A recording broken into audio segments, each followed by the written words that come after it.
सोचो कि आप एक ऐसे ज्ञान के खजाने में कदम रखते हैं जहां हर किताब सफलता के राज को समेटे हुए है। पर एक सीरीज है जो न सिर्फ पुरानी ज्ञानी बातों के लिए बल्कि अपनी सिद्धियों के लिए भी जानी जाती है, जो आम जिंदगियों को असाधारण सफलता की कहानियों में बदल देती है। आज हम सिर्फ इस सीरीज को पढ़ने वाले नहीं हैं, हम the law of success by Napoleon Hill में गहराई से उतरने वाले हैं, जो एक ऐसा मास्टरपीस है जो दुनिया भर के अनेकों अचीवर्स की किस्मत को तराशा है। इस वीडियो में हम हिल के महान काम से 15 शक्तिशाली सबक को अनफोल्ड करते हैं। हर एक सबक एक ऐसे स्टेपिंग स्टोन है जो न सिर्फ आपकी आत्मविश्वास को बिल्ड करता है और आपकी एकाग्रता को एनहांस करता है, बल्कि आपके उत्साह को भी जगाता है। ये सिर्फ सुझाव नहीं है, ये वो टूल्स हैं जिनसे आप अपने सपनों से क्रिया की स्टेज तक, सिर्फ विचारों से महान उपलब्धियों तक अपना रास्ता तैयार कर सकते हैं। हमारे साथ इस यात्रा पर चलिए, जैसे हम डिकोड करते हैं कि ये सबक आपको कैसे एक पॉजिटिव शक्तियों और समान विचार वाले कोलैबोरेटर्स के लिए चुंबक बना सकते हैं, आपको आपके सबसे महत्वपूर्ण लक्ष्यों की ओर धकेलते हुए। चाहे आप सेल्स टेक्निक्स को क्रांतिकारी बनाने का इरादा रखते हो या एक विश्वव्यापी एंटरप्राइज स्थापित करना चाहते हो, ये सबक आपके कंपास के रूप में काम करते हैं। सब्सक्राइब कीजिए और unleashing success, mastering the 15 laws of success के साथ अपने परिवर्तन की राह पर कदम रखिए। एक सफलता की कहानी, सबके लिए संभव। सफलता सिर्फ कुछ खास लोगों तक सीमित नहीं होनी चाहिए। आप सोच सकते हैं कि एक बड़े अंतराल का फासला है आप और उद्योग के दिग्गज जैसे कि स्टील का मैग्नेट एंड्रू कार्नेगी या ऑटोमोबाइल के इनोवेटर हेनरी फोर्ड के बीच, पर यह गलत फहमी होगी। ये लोग अमीर परिवार या संपत्ति से पैदा नहीं हुए थे। इन्होंने अपनी जिंदगी शुरुआत में कुछ न होने से लेकर ऐसे काम कर दिखाए जो शायद ही किसी ने सोचा हो, जैसे कि हम देखेंगे 15 सबकों में, जो हम इन पार्ट में कवर करेंगे। जो उनकी उपलब्धियों को संभव बनाया वो सिद्धांत हैं जो कोई भी समझदार व्यक्ति सीख सकता है और महारत हासिल कर सकता है। सबकों में गोते लगाने से पहले हमें उस मूलभूत अवधारणा को समझना होगा जिस पर ये 15 सबक स्थापित हैं। इस अवधारणा का नाम है मास्टरमाइंड। यहाँ एक मुख्य संदेश है, सफलता की नींव का सिद्धांत मास्टरमाइंड के रूप में जाना जाता है। कभी ऐसा हुआ है जब आप किसी के साथ एक ही कमरे में रहे हो और इंट्यूटिवली जान गए हो कि वो आपके साथ सेम वेवलेंथ पर नहीं है? बस ऐसे ही जिस तरह आपका मन बुराइयों को समझ सकता है, वैसा ही अच्छाई को भी समझ सकता है। जब आप किसी ऐसे व्यक्ति के साथ दिमाग मिलाते हैं जो स्वभाव से अनुकूल हो और जिसका मन खुला और ग्रहण करने को तैयार हो, आप उनके ज्ञान के खजाने तक पहुंच सकते हैं, और वो भी आपके ज्ञान तक। जब आपके पास सही दिमाग और स्वभाव वाले लोगों की एक टीम होती है, तो आप मिलकर एक मास्टरमाइंड बना सकते हैं जो वास्तव में अद्भुत चीजें बना सकता है, जो एक अकेले व्यक्ति के पहुंच से बाहर होती। यह एक महत्वपूर्ण बिंदु है। कार्नेगी, रिगली, फोर्ड, ये लोग अपनी संपत्ति अकेला बनाने में नहीं थे।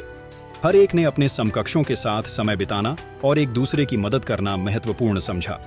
उदाहरण के लिए, फोर्ड ने आविष्कारक थॉमस एडिसन और हार्वी फायरस्टोन के साथ नियमित रिट्रीट्स पर गए, जो दुनिया भर में मशहूर टायर और रबर कंपनी के फाउंडर हैं।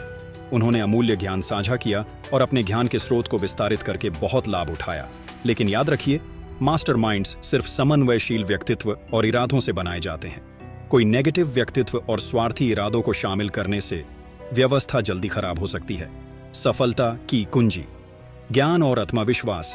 किसी भी सफलता की कहानी को देखें, एक मुख्य संपत्ति है जो उस व्यक्ति की जीत सुनिश्चित करती है, उनका दिमाग। अगर Thomas Edison, Henry Ford, Andrew Carnegie से उनका पैसा, कर्मचारी, फैक्ट्रीज और उपकरण सब कुछ छीन जाए, तो भी वो अपने व्यवसाय को नो टाइम में फिर से शुरू कर सकेंगे, क्योंकि असली शक्ति सबसे पहले दिमाग से आती है। दूसरे शब्दों में, शक्ति व्यवस्थित ज्ञान के उपयोग से आती है। इसलिए सफलता की पहली सीढ़ी है ज्ञान प्राप्त करना और उसे व्यवस्थित करना। जैसा कि पिछले पार्ट में कवर किया गया, इसका एक बेहतरीन तरीका है दूसरे ज्ञानी दिमागों के साथ समन्वय बिठाना। मगर ज्ञान का भंडार तब तक कुछ नहीं जब तक उसका उपयोग न किया जाए। यही से शुरू होती हैं पहली 2 सबक। यहाँ की मुख्य संदेश ये है, सफलता के लिए एक निश्चित मुख्य उद्देश्य और आत्मविश्वास जरूरी है। सफलता को सिंपल शब्दों में परिभाषित करते हैं। पहले, हम हिल के शब्दों में सफलता को वो शक्ति का विकास जिसके द्वारा कोई भी व्यक्ति अपनी जिंदगी में जो चाहे पा सकता है, बिना दूसरों के अधिकारों में दखल दिए।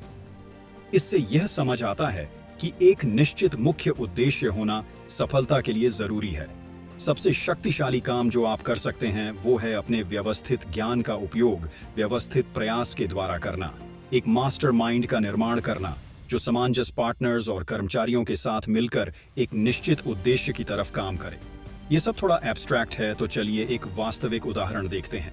फ्रैंक विनफील्ड वुलवर्थ एक साधारण परिवार से थे और उनकी अर्ली 20s में वो न्यूयॉर्क के एक जनरल स्टोर में स्टॉक बॉय थे। मगर उनके महत्वाकांक्षा थी, इसलिए जब वो अपनी मामूली नौकरी कर रहे थे तब उन्होंने नए और ज्यादा कुशल तरीके सोचे जिनसे एक जनरल स्टोर चलाया जा सकता है। अंततः वुलवर्थ ने अपना निश्चित मुख्य उद्देश्य यह बनाया कि अमेरिका भर में अपने खुद के 5 और 10 सेंट स्टोर्स का एक चेन देखना है। मगर उनकी सफलता तब तक महसूस नहीं हुई जब तक उन्होंने अपने मन और कर्मों को इस एक काम पर पूरा नहीं लगाया। हम सभी कहीं ना कहीं नाकामयाबी का डर रखते हैं। हम डरते हैं कि लोग क्या कहेंगे अगर हम ऊंचा लक्ष्य रखें और चूक गए। मगर सफलता करने में है जो बारी आत्मविश्वास मांगती है, जो एक विचार को कमिट करने और कार्यान्वित करने के लिए तैयार हो। आत्मविश्वास विकसित करने के लिए लेखक ऑटो सजेशन में बड़ा विश्वास रखते हैं।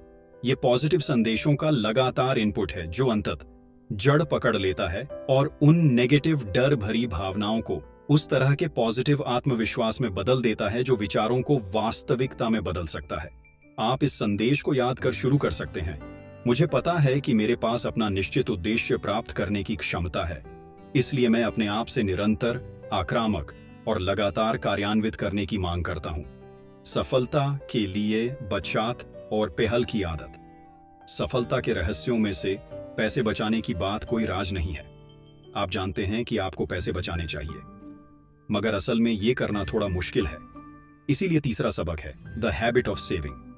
कभी कभी कुछ करने का तरीका सीखने के लिए लगातार दोहराई जाने वाली प्रक्रिया की जरूरत होती है ताकि एक आदत बने जो लंबी अवधि में लाभ देती है। यहाँ की मुख्य संदेश यह है, सफलता के लिए बचत की आदत, पहल और लीडरशिप जरूरी है। आपके लिए अभी जो सबसे बड़ा उपकार है वो है पैसे बचाना। आइडियल रूप से आपकी सैलरी का बंटवारा इस प्रकार होना चाहिए: 50% खाना, कपड़ा और आश्रय पर जाना चाहिए, दूसरा प्रतिशत आपकी शिक्षा जारी रखने के लिए, हिल के अनुसार 1 और 10% जीवन बीमा पर और 10% मनोरंजन पर, शेष 20% आपकी बचत में जाना चाहिए। पैसे बचाने के शुरू करने के कम से कम 2 महत्वपूर्ण कारण हैं। पहला यह कि ये पैसा आपको जरूरी कदम उठाने के लिए फंड प्रदान कर सकता है। तो जब कोई शानदार विचार आता है, आपके पास पहले से जरूरी संसाधन हो सकते हैं ताकि एक प्रोटोटाइप बना सकें या ऐसे स्थानों पर यात्रा कर सकें जहां आप अपना विचार बेच सकें। अगर इतना भी नहीं है तो बस बचत की आदत ही सही संदेश इन्वेस्टर्स को भेजती है जो आपके जरूरी पैसे रखते हैं। वुलवर्थ, फोर्ड, रॉकफेलर, इनके पास अपनी गेम चेंजिंग बिजनेसेस शुरू करने के लिए जरूरी पैसे नहीं थे, मगर चूंकि वो अपनी छोटी मंथली सैलरीज का एक हिस्सा बचाने की आदत में थे, उनके इन्वेस्टर्स ने उन पर इतना विश्वास किया कि उन्हें जरूरी लोन्स जारी किए। एक और आदत जो लेसन 4 के कोर में है, पहल और लीडरशिप। पहल लीडरशिप के लिए एक जरूरी शर्त है। लीडर्स किसी को उन्हें बताने का इंतजार नहीं कर सकते कि क्या करना है। उन्हें सही कदम महसूस करना होता है और वो करना होता है। पहल का विपरीत है टाल मटोल, जो सफलता के सबसे घातक दुश्मनों में से एक है। शुक्रिया कि टाल मटोल को तुरंत खत्म किया जा सकता है पहल की नई आदत शुरू करके। अपने आप से वादा करो कि हर दिन आप कम से कम एक ऐसा काम करेंगे जो आपको अपने निश्चित मुख्य उद्देश्य के करीब ले जाएगा। हर दिन बिना पूछे आप एक ऐसा काम भी करेंगे जो दूसरों के लिए मूल्यवान होगा। इस रास्ते पर चलते हुए आप टाल मटोल को पीछे छोड़ने और भविष्य में इनाम देने वाली बेहतर आदत शुरू करने के रास्ते पर अच्छी तरह से होंगे। कल्पना शक्ति और उत्साह। सफलता की कुंजी। अब तक की सभी पार्ट्स में जो सबक बताए गए हैं वो एक खास सबक की तरफ ले जाते हैं। 5वां सबक, कल्पना शक्ति। इसका मतलब है कल्पना शक्ति वो क्षमता है जो ज्ञान को नए और रचनात्मक प्रणालियों में व्यवस्थित करती है। पर यही नहीं, सफलता पाने के लिए आपको अपने डर को पार करना होगा और खुद को कार्य करने के लिए मानना होगा, जो सकारात्मक मानसिक छवियों का निर्माण करता है, जो कि ऑटो सजेशन में कारगर है।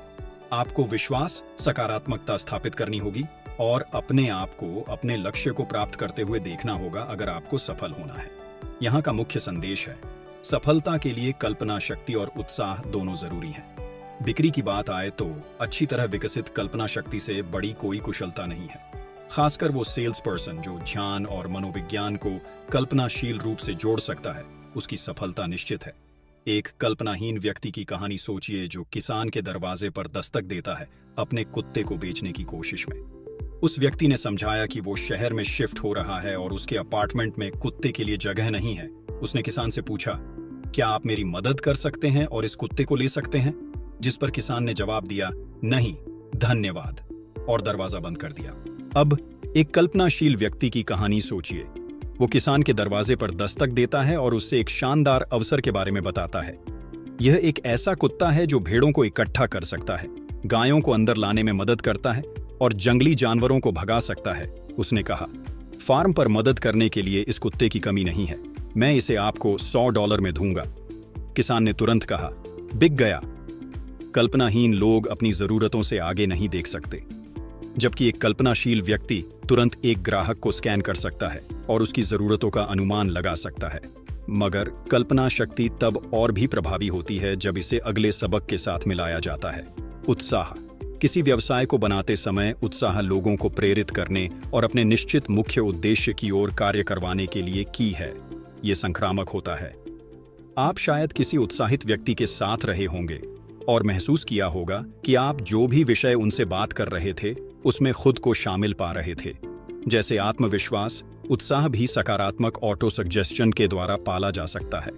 लेकिन यह भी याद रखना चाहिए कि उत्साह उतना नहीं फैलता जो आप कहते हैं जितना कि आप कैसे कहते हैं। सकारात्मक टोन और बॉडी लैंग्वेज जरूरी है, जैसे कि अच्छी तरह से तैयार होना और अपने काम के लिए सच्चा प्रेम दिखाना। ये सभी बेसिक कंपोनेंट्स हैं जो लोगों को उत्साह के शक्ति से जीतने में मदद करते हैं। उत्साह और सेल्फ कंट्रोल सफलता की दो कुंजियां। सफलता के लिए उत्साह जरूरी है, लेकिन इसके साथ सेल्फ कंट्रोल भी उतना ही महत्वपूर्ण है। बिना सेल्फ कंट्रोल के आपका उत्साह और कुछ कर गुजरने की इच्छा आपको नेगेटिव परिणामों की तरफ ले जा सकती है। यहाँ की मुख्य संदेश यह है, आपको सेल्फ कंट्रोल और उससे ज्यादा काम करने की अहमियत को सीखना होगा जो आपको भुगतान किया जाता है। हमें अक्सर आलोचना का डर होता है, चाहे वो साथी से हो या प्रतिस्पर्धी से। तीखे शब्दों का सामना करना मुश्किल हो सकता है, लेकिन ये कुछ ऐसा है जो पार करना जरूरी है। जो भी व्यक्ति सफल हुआ है उसने आलोचना का सामना किया है, चाहे वो उचित हो या अनुचित। यहीं पर सेल्फ कंट्रोल की महत्व आती है। आलोचना मिलने पर आपका पहला विचार हो सकता है कि आलोचना करने वालों पर वैसी ही प्रतिक्रिया करें जितनी उन्होंने आप पर की, लेकिन इस तरह की नेगेटिविटी को हावी होने देना घातक हो सकता है। एक कहावत है, लाइक अट्रैक्ट्स लाइक, और ये कुछ ऐसा है जो लेखक गहराई से मानता है। जब आप नेगेटिविटी का शिकार होते हैं तो ये और अधिक नेगेटिविटी को आपकी जिंदगी में आकर्षित करता है। इस इच्छा का विरोध करें, सेल्फ कंट्रोल का अभ्यास करें और सकारात्मक बने रहें। लेखक का एक सुझाव है कि आलोचना करने वाले को एक पत्र लिखें। जो कुछ भी आप कहना चाहते हैं उससे कागज पर लिखकर अपने दिमाग से बाहर निकालें, लेकिन उस पत्र को भेजने के बजाय उसे नष्ट कर दें या फाइल में रख दें और इसे अपनी प्रगति का स्थायी उदाहरण मान लें।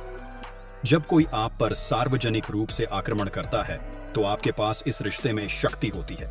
आप उन्हें क्षमा करने का चयन कर सकते हैं, जबकि उनके पास आप पर कोई ऐसी शक्ति नहीं होती। अब एक और सफल आदत की तरफ देखते हैं जो आप अभी से पालना शुरू कर सकते हैं। जो आपको भुगतान किया जाता है उससे ज्यादा काम करना। हो सकता है आप उन लोगों में से हो जो घंटों बाद काम करने या अपने जॉब डिस्क्रिप्शन में लिखित नहीं उस टास्क को करने से कतराते हैं, लेकिन ये वो आदतें नहीं हैं जो सफलता की ओर ले जाती हैं। नियमित रूप से ड्यूटी से ऊपर और बियॉन्ड जाकर आप अपने आसपास के लोगों को अपना मूल्य और संभावना दिखाते हैं। ये देखा जाएगा और आपके प्रयास जल्द ही बिना इनाम के नहीं रहेंगे। लेखक इसे बढ़ते हुए रिटर्न्स के नियम का एक मोड मानता है। अगर आप निरंतर अधिक सेवा प्रदान करते हैं और उसकी सराहना की जाती है तो दुनिया आपको लंबी अवधि में इनाम देगी। पर्सनैलिटी और सोच सफलता के अहम पहलू। हम अब द लॉ ऑफ सक्सेस की यात्रा में लेसन 9 तक पहुंच चुके हैं, जो हमें एक आकर्षक व्यक्तित्व की महत्ता बताता है। कुछ लोग सोच सकते हैं कि ये बस मुस्कुराना, हाथ मिलाना और तारीफ करना है, लेकिन ये इतना सिंपल नहीं है। एक आकर्षक व्यक्तित्व को असली दिलचस्पी के साथ होना चाहिए। मुख्य संदेश यह है, आपके पास एक आकर्षक व्यक्तित्व होना चाहिए और हमेशा सही सोचने की कोशिश करनी चाहिए। लेखक एक कहानी सुनाते हैं जो एक आकर्षक व्यक्तित्व के लाभ को परफेक्ट दिखाता है। ये एक लाइफ इंश्योरेंस के सेल्स टीम से जुड़ी है जो एक नए साथी पर एक मजाक खेलने का सोचा। उन्होंने अपने नए साथी को एक स्थानीय कलाकार के बारे में जानकारी दी और कहा कि उससे बेचना आसान होगा। नए रिक्रूट को नहीं पता था कि ऑफिस के हर व्यक्ति ने कोशिश की और बेचना में असफल रहे। लेकिन कुछ घंटों बाद जब नया सेल्समैन लौट कर आया, उसके चेहरे पर मुस्कुराहट थी। तुम सही थे, उसने कहा। कलाकार ने $2000 की सिक्योरिटीज खरीदने के लिए हामी भर दी। उसका राज क्या था? उसने सुना। जब वो कलाकार के स्टूडियो पहुंचा तो उसने धैर्य से बैठकर कलाकार को पेंटिंग करते हुए देखा जब तक कि उसने अपनी ब्रश नीचे नहीं रखी। फिर दोनों पुरुषों ने लगभग 1 घंटे तक कला के बारे में बात की और इस दौरान सेल्समैन ने एक बार भी अपने वहां होने के कारण की चर्चा नहीं की। सेल्समैन को कलाकार के कहने को सुनने और उसकी शिल्प सीखने में असली दिलचस्पी थी। अगर सेल्समैन बेईमानी से पेश आता तो कलाकार ने इसे तुरंत समझ लिया होता और वो $2000 उसकी जेब में ही रह जाते। लेकिन सुखद असली बातचीत के कारण बातचीत के अंत में खुशी खुशी सेल हो गई। अब एक और महत्वपूर्ण सबक पर जल्दी से छू लेते हैं, सही सोच। बाहर बहुत सारी जानकारी है और इसका अधिकतर हिस्सा व्याकुल कर सकता है। इसलिए सफलता के लिए सबसे जरूरी चीजें ये हैं कि आप सही और तथ्यात्मक बातों पर ध्यान केंद्रित रखें। बदनामी, अफवाह, गॉसिप, झूठ। एक सफल व्यक्ति अपना समय इन ट्रिवियल मामलों पर बर्बाद नहीं कर सकता।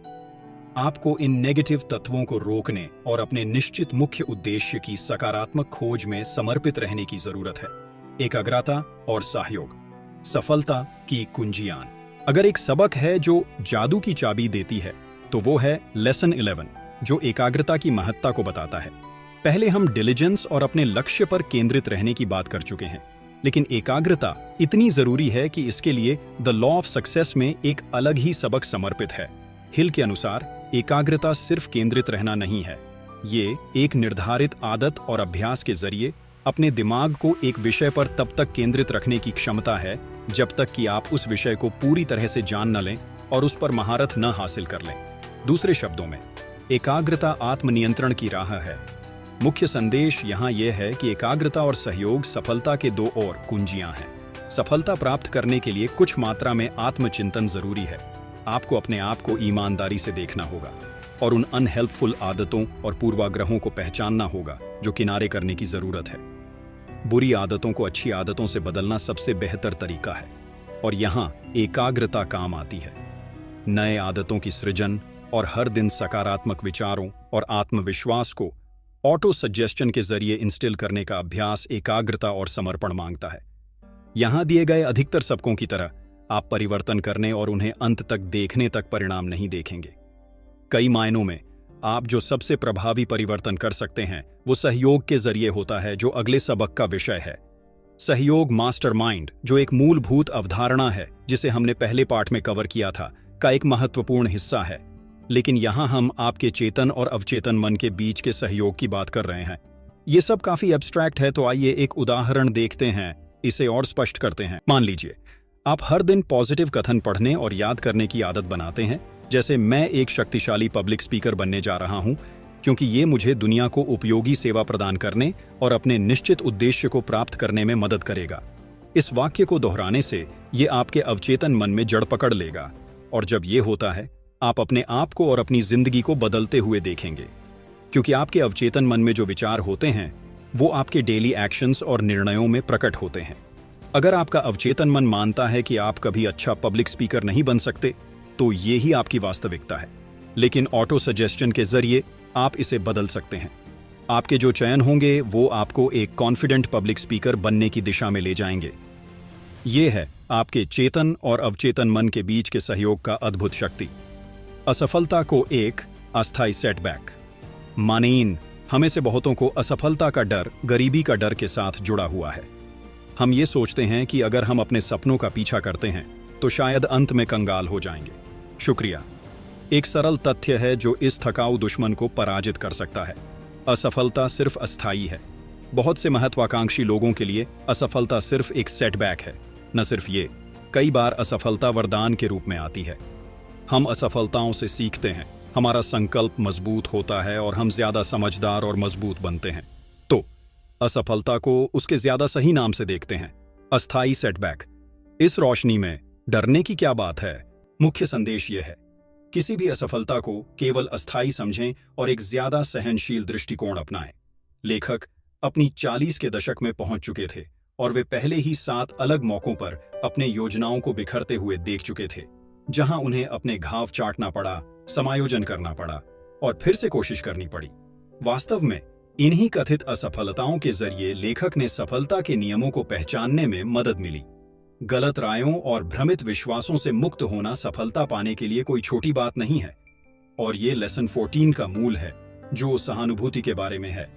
एक प्रसिद्ध पादरी ने एक बार कहा था, मुझे बच्चे पर नियंत्रण दो जब तक वो 12 साल का नहीं हो जाता, और उसके बाद आप उसे किसी भी धर्म का शिक्षण दे सकते हैं, क्योंकि मैंने अपना धर्म उसके मन में इतनी गहराई से रोपित कर दिया होगा कि कोई शक्ति मेरे काम को नहीं बदल सकती।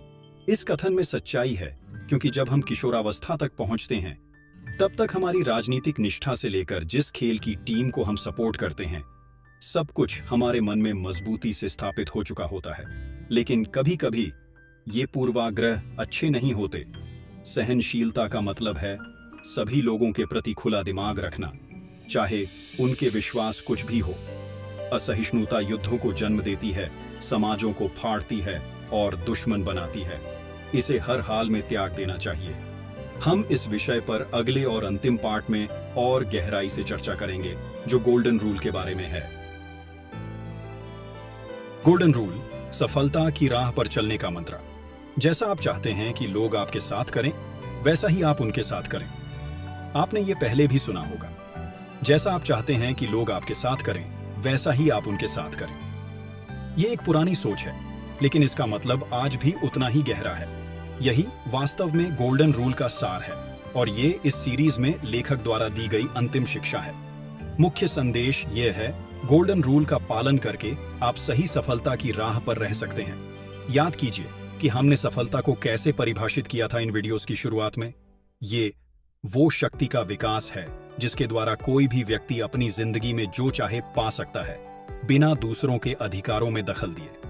इतिहास उन लोगों से भरा हुआ है जो सफलता तक पहुंचे और फिर अपनी शक्ति का दुरुपयोग किया।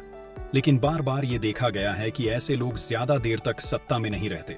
ब्रह्मांड का एक और नियम है जो कहता है, जो बोएगा वही काटेगा, और ये नियम अंततः कभी असफल नहीं होता। आकर्षण का नियम को भी मत भूलिए। जो लोग अपनी शक्ति का दुरुपयोग करते हैं, वो और अधिक नेगेटिव और भ्रष्ट शक्तियों को अपनी तरफ आकर्षित करते हैं, जो केवल विनाश की तरफ जाता है। सच तो ये है कि आकर्षण का नियम और मास्टरमाइंड के सिद्धांतों पर लेखक इतना विश्वास रखते हैं कि केवल क्रिया ही पर्याप्त नहीं है। हमारे विचार भी समान विचार वाले व्यक्तियों को आकर्षित करने में सक्षम होते हैं। इसलिए हमें गोल्डन रूल के अनुसार सोचना चाहिए। दूसरे शब्दों में, दूसरों के बारे में विचार करें जैसे आप चाहते हैं कि वे आपके बारे में सोचें। अंत में, गोल्डन रूल शायद आपके करियर में सबसे प्रभावी सुरक्षा जाल है। इस सरल नियम का पालन करने से नफरत, लालच, ईर्ष्या, कटुता या स्वार्थ, जो सच में विनाशकारी शक्तियां हैं और विनाश की तरफ ले जाती हैं, में लिप्त होने की संभावना को समाप्त कर देता है। ये आपको ईमानदार रखेगा और आपके इरादे शुद्ध रखेगा। ये आपको सफलता की सच्ची राह पर रखेगा, आपको याद दिलाता रहेगा कि आपका उद्देश्य क्या होना चाहिए, जो दूसरों के लिए मूल्य सृजन करना और आपके रहते दुनिया को बेहतर बनाने का है। यही वास्तव में हर सफलता की कहानी के पीछे का सच है। सफलता के 15 सबक, एक मजबूत करियर की नींव।